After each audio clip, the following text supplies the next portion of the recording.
Mesdames, Messieurs, bonsoir et bienvenue dans cette édition dont voici les titres. Ce mardi 17 mai est célébrée la Journée mondiale des télécommunications. À l'instar de la communauté internationale, le Sénégal n'est pas en reste. Une occasion pour l'autorité de régulation des télécommunications et des postes ARTP de dresser un bilan de ses activités. Résiliation de la convention de concession pour la production de visas biométriques, le Sénégal et la société Snedaï sont parvenus à un protocole d'accord. Les deux partenaires se sont accordés sur le montant de l'indemnisation qui s'élève à 19 milliards de francs CFA. Et puis nous allons aujourd'hui à la découverte du phare des Mamelles, 152 ans déjà qu'il surplombe la capitale sénégalaise, servant de boussole aux bateaux, avions et pirogues. C'est le dossier du jour que je vous propose dans cette édition. Voilà pour les titres, tout de suite le développement.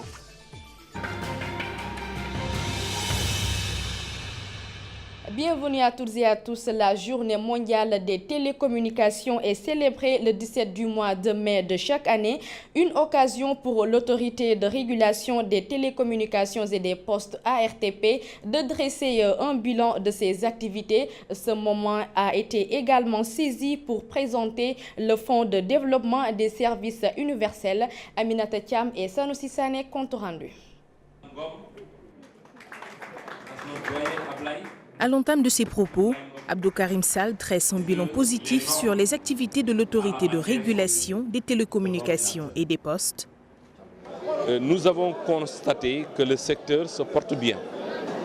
Le parc global d'abonnés mobiles se chiffre à plus de 15 millions, ce qui fait un taux de pénétration de 113%.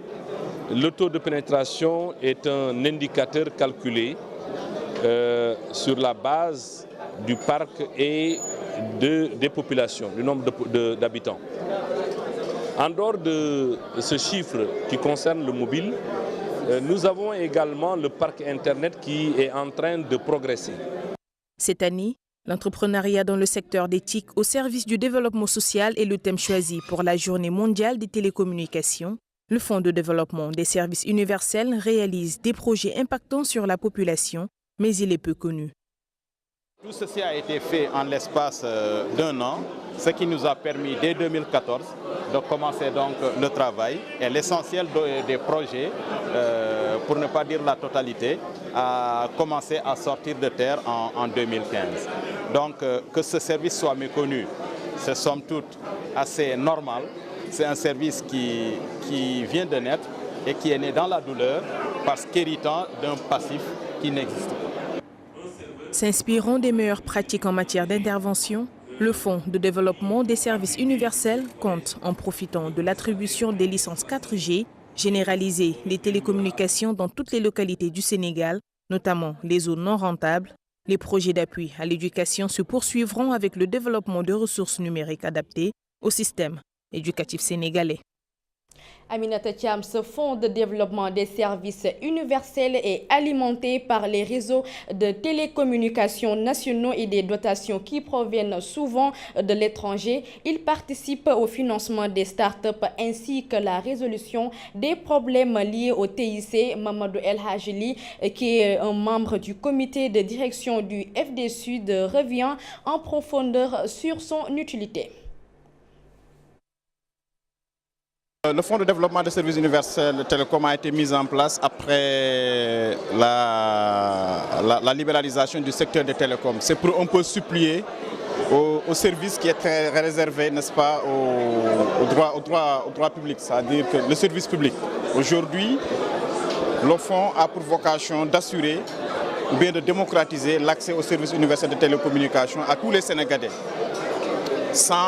sans tenir compte des contraintes géographiques. Je veux dire par là qu'un Sénégalais qui se trouve au fond fin du Sénégal doit avoir les mêmes possibilités d'accès et d'utilisation des services de télécommunications que celui-là qui se trouve au centre-ville, par exemple au plateau, sans une discrimination aucune en termes de tarifs.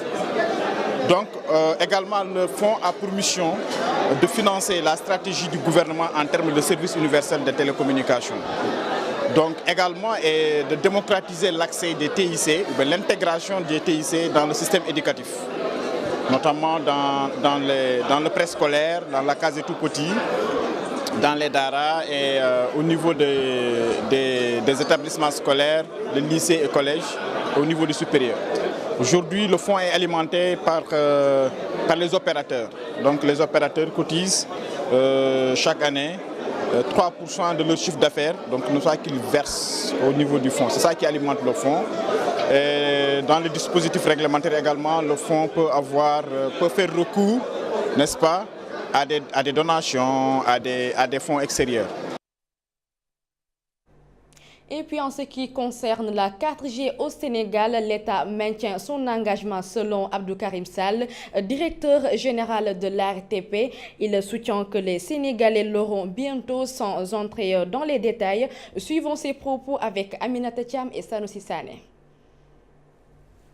Je ne peux pas vous dire dans combien de mois, mais ce qui est sûr, que l'État s'est engagé à donner la 4G aux Sénégalais. Donc cet engagement que je viens de dire tout à l'heure est maintenu par l'État, par le président de la République, qui aujourd'hui est très intéressé et très regardant par rapport à tout ce qui se passe dans le secteur des télécommunications, qui est un moteur de croissance économique et sociale. Donc des instructions nous ont été données pour que le Sénégal puisse avoir sa 4G.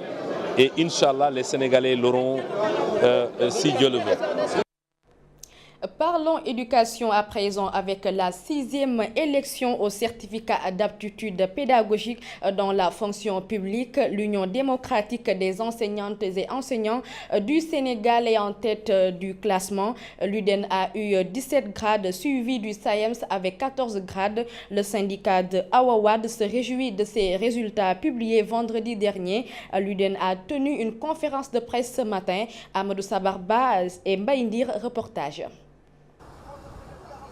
Après une longue absence dans l'espace médiatique et dans les plans d'action des syndicats d'enseignants, l'Union démocratique des enseignantes et enseignants du Sénégal sort de son silence. Sur la crise scolaire, l'UDEN relativise. Je crois qu'il nous faut attendre les élections de représentativité pour assainir la table de négociation, puisqu'on ne peut pas mener de négociations sérieuses avec autant de cacophonie. Mais après ces élections de représentativité également, il va falloir que les enseignants s'unissent. Nous devons travailler à l'émergence de syndicats forts, puisque ce que nous constatons aujourd'hui, c'est que le gouvernement aussi joue au dilatoire par rapport à nos revendications. Dans cette mêlée-là, on ne respecte rien. Après la publication des résultats des élections au certificat d'aptitude pédagogique dans la fonction publique, l'UDEN est en pole position avec 17 grades, suivi du SAEMS 14. Le syndicat se dit fier d'aller à ses joutes sous sa propre bannière. C'est le moment de resserrer les rangs et de montrer encore que l'UDEN est encore là. Nous avions intitulé notre conférence de presse par rapport au titre « L'UDEN pèse encore auprès des fonctionnaires du secteur de l'éducation » et l'a encore démontré. L'Union démocratique des enseignantes et enseignants du Sénégal exhorte ses membres à plus de mobilisation en prélude des élections de représentativité des syndicats dans le pays. Elle s'engage à remettre le métier à l'ouvrage et à garder la même dynamique pour ces échéances prochaines. Nous restons toujours dans cette rencontre. L'UDEN interpelle le ministre du Travail en charge des élections de représentativité des syndicats au Sénégal. Awawad souhaite l'implication de tous les syndicats d'enseignants. Nous l'écoutons au micro de Mbaïndir. Nous avons entendu que le ministère du Travail, qui a la charge de l'organisation de ces élections-là, avait déjà travaillé sur un décret et que ce décret est déjà sur la table de l'Assemblée nationale. Je crois qu'il vaudrait mieux un peu corriger, puisque les syndicats doivent être quand même consultés par rapport à ces questions qui nous intéressent tous. Peut-être que nous avons notre mot à dire Nous en profitons pour inviter ce ministre à nous inviter rapidement autour du contenu de ce décret et autour de l'organisation pratique de ces élections. C'est vrai que le décret ne va pas jusqu'au détail, il peut toujours se rattraper, mais il est quand même essentiel que les syndicats soient informés pour ce qui concerne le décret. Je le disais en titre, l'État du Sénégal et la société SNEDAI sont parvenus à un protocole d'accord pour la résiliation de la convention de concession qui les lie pour la production de visas biométriques, signale le ministère de l'Économie, des Finances et du Plan. Dans un communiqué de presse, le ministère souligne qu'au terme de cette convention, approuvée le 29 avril dernier, les deux partenaires se sont accordés sur le montant de l'indemnisation pour solde de tout compte. La demande initiale de la société était 19 milliards de francs CFA. La signature de la convention de concession qui liait les deux parties faisait suite à la décision prise en septembre 2012 par l'État du Sénégal d'instaurer un visa biométrique obligatoire pour l'entrée au Sénégal. Ce visa était applicable aux ressortissants des pays qui soumettent les Sénégalais à la formalité du visa payant. L'instauration du visa biométrique obligatoire n'a pas été en faveur de la volonté de l'État de promouvoir davantage la destination Sénégal, un point stratégique dans le plan Sénégal émergent. Le Falling Walls Lab est un forum qui offre aux jeunes scientifiques, entrepreneurs et innovateurs un espace pour exposer leurs projets de recherche. Pour l'édition 2016, la Fondation Friedrich Naumann a choisi 20 porteurs de projets qui vont concourir. Le lauréat ou la lauréate va représenter le Sénégal à la conférence Falling Walling en Allemagne en novembre prochain. Inge Herbert est directrice de la Fondation pour l'Afrique de l'Ouest. Elle est au micro de Baindir. Falling Walls, ça veut dire faire chuter des murs. Donc il y a 20 candidats qui se sont qualifiés, des Sénégalais, qui veulent faire chuter des murs avec leurs projets. L'objectif visé, c'est donc encourager l'initiative privée. On sait qu'ici, au Sénégal, il faut des jobs dans le secteur privé. Et d'où viennent les jobs? Ils viennent des entrepreneurs.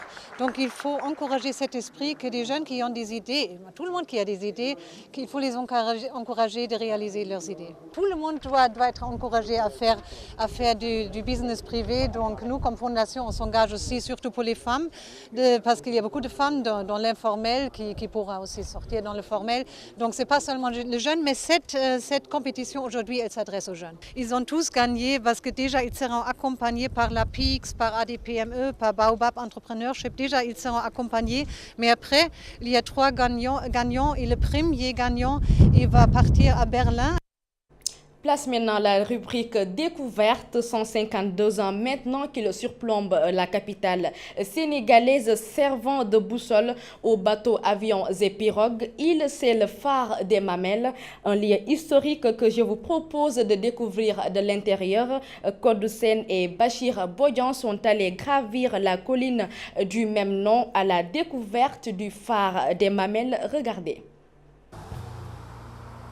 Ces éclats de lumière jaillissent toutes les 5 secondes dans le sens de l'aiguille d'une montre à la tombée de la nuit sur la capitale sénégalaise.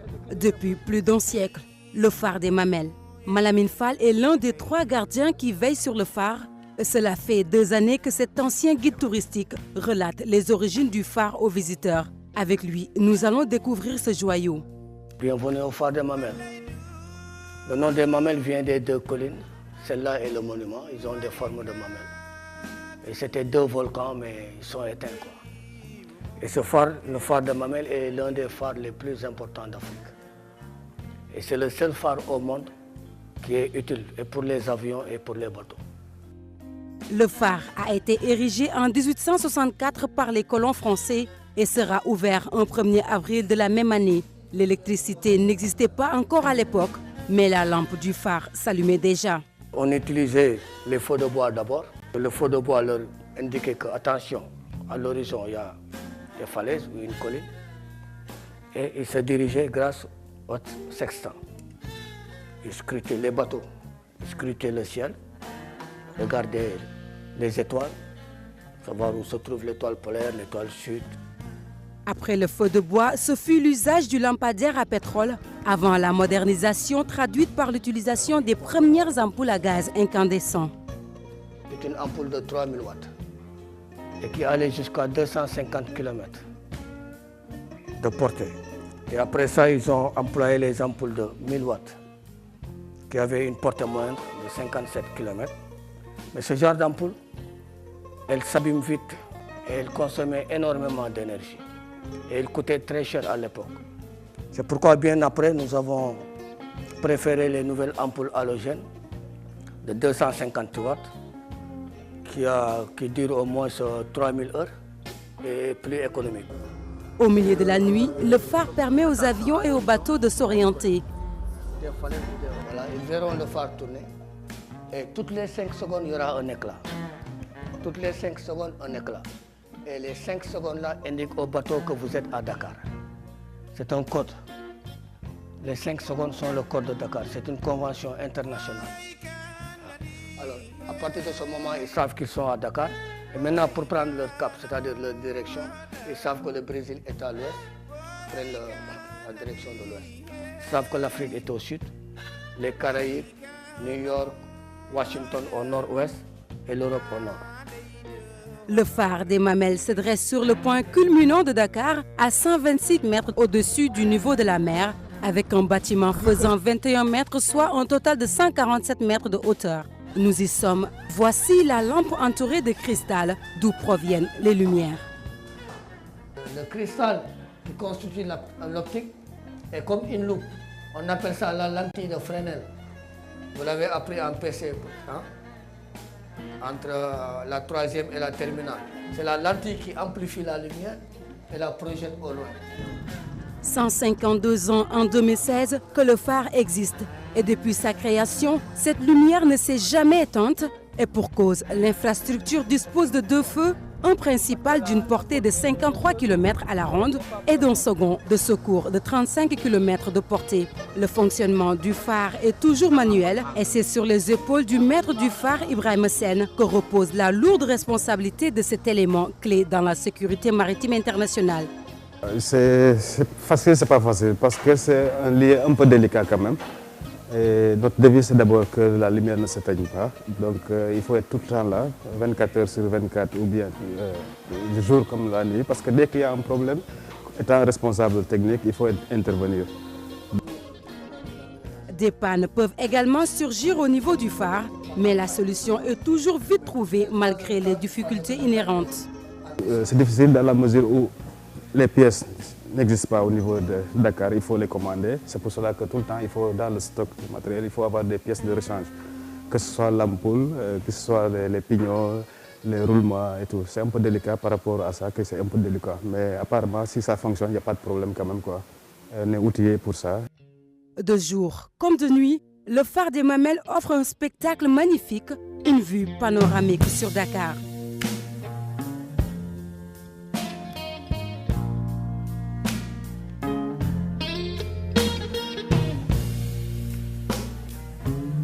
Rien d'étonnant que la reine d'Angleterre, Elisabeth II, ait été séduite par ce paysage lors de son passage en 1966 sur ce toit de Dakar. Selon notre guide, d'éminents chefs religieux sénégalais comme El Hadji Malick Sy et Cheikh Abdou Khadr Mbacké ont aussi visité ces lieux placés sous la tutelle de la subdivision phare et balise du port autonome de Dakar.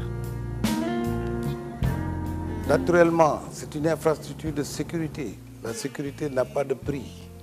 Ce phare est non seulement pour l'atterrissage au port autonome de Dakar, mais aussi il sert aux pêcheurs. Aux pêcheurs à Ngor, à Yoff, à Soumbédioune.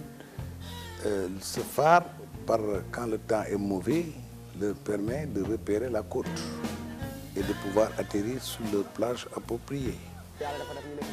Dieu a fait qu'on travaille sur une côte rocheuse. En plus de nous aider à nous orienter, le phare nous évite aussi de nous échouer sur la côte. En dehors de son importance pour la navigation, les locaux du phare des Mamelles sont le lieu de vie des 3 gardiens de phare et de leur famille. Tchila Gueye est l'épouse d'Abdou Karim Djong, gardien du phare lui aussi. 5 ans maintenant que cette mère de famille vit dans cet endroit isolé du reste de la ville. Il fait bon vivre ici. C'est paisible et on s'y sent en sécurité. C'est un endroit idéal pour inculquer une bonne éducation à ses enfants. Parce qu'ici, contrairement au centre-ville, ils ne reçoivent pas d'influence étrangère. Dieu a exaucé mon rêve qui a toujours été de vivre dans un milieu pareil. La seule difficulté pour ces habitants du phare, c'est la distance qu'ils doivent effectuer pour se rendre à la boutique ou pour les activités au quotidien.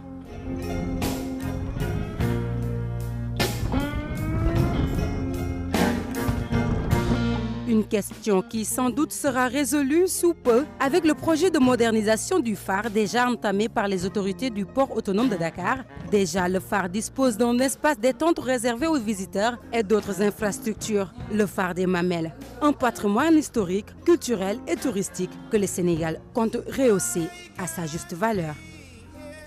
Code Seine, merci pour ce voyage au cœur du phare des Mamelles. À présent, l'actualité internationale de ce mardi qui nous mène d'abord en Mauritanie où la Cour suprême a ordonné la libération de 2 militants anti-esclavagistes.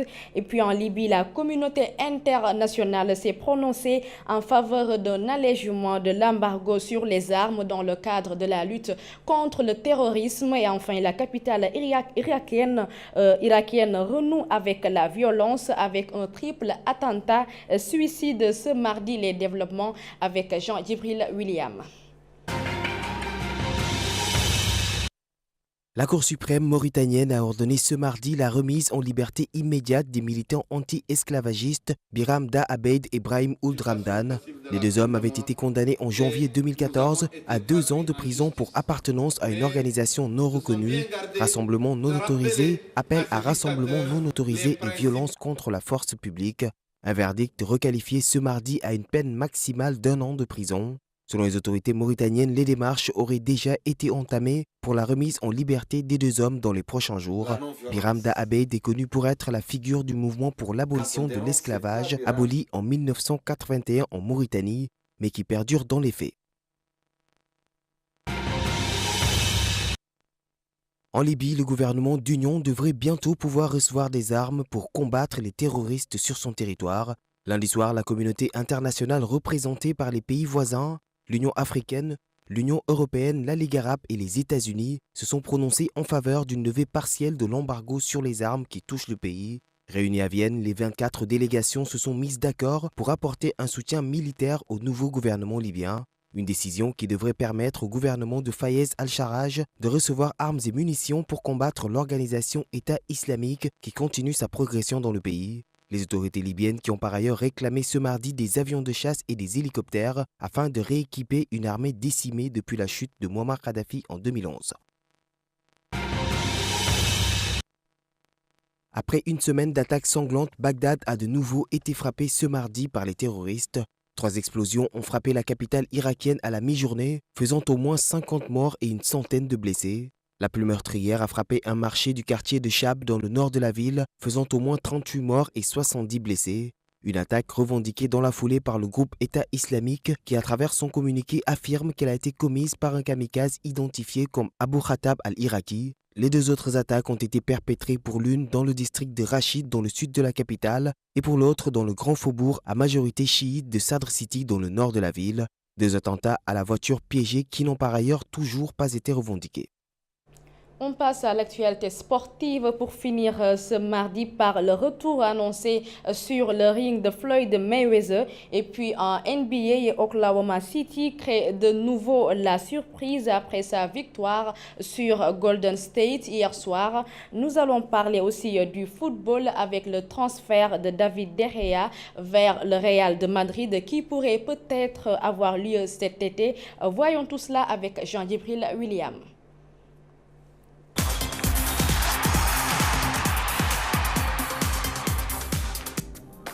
Après un transfert avorté l'année dernière, David De Gea et le Real Madrid refont parler d'eux. Selon l'AS, le portier espagnol aurait de fortes chances de signer cet été à la Maison-Blanche. Le quotidien révèle ainsi que le contrat de De Gea à Manchester United contiendrait une clause secrète lui permettant de rejoindre le Real avant le 15 juin contre un chèque de 50 millions d'euros. Une clause que le joueur aurait lui-même réclamée lors de sa prolongation lors de son contrat en septembre dernier. L'international espagnol qui souhaite à tout prix quitter les Red Devils non qualifiés pour la prochaine Ligue des Champions. Reste à savoir si Madrid compte investir 50 millions d'euros à un poste où Keylor Navas a réalisé une saison de très haut niveau. Le club madrilène dispose de moins d'un mois pour prendre sa décision.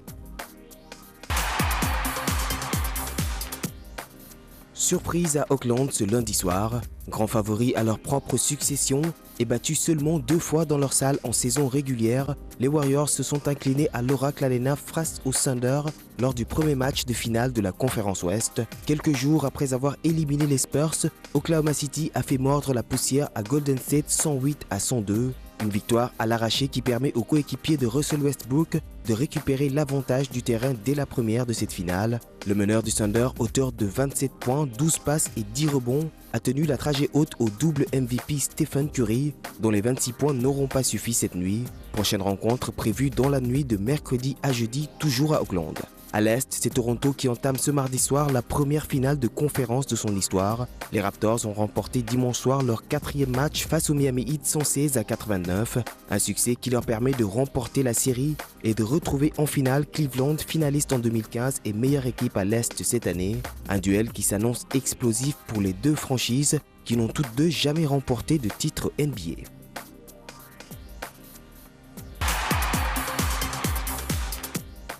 Plusieurs fois annoncé ces derniers mois, Floyd Mayweather pourrait finalement faire son retour sur le ring. Le boxeur de 39 ans a annoncé ce dimanche qu'il souhaiterait affronter le champion de MMA Conor McGregor sur un ring de boxe. C'est la première fois que Mayweather annonce un possible retour depuis sa retraite sportive annoncée en septembre 2015. Une réaction qui, selon le quotidien The Sun, ferait suite aux déclarations de l'Irlandais qui affirmait pouvoir le mettre KO en 30 secondes. L'ancien champion du monde a par ailleurs mentionné que son équipe avait déjà entamé des procédures pour la réservation des dates et des lieux possibles pour l'événement. Invaincu en 49 combats, l'Américain avait en outre détenu les titres WBA, WBC et WBO des poids moyens. Selon l'AFP, il pourrait toucher plus de 100 millions de dollars pour ce combat s'il avait effectivement lieu. Mesdames, Messieurs, c'était tout pour cette édition. Merci de l'avoir suivi. Merci aussi à toute l'équipe technique. Bonsoir à tous.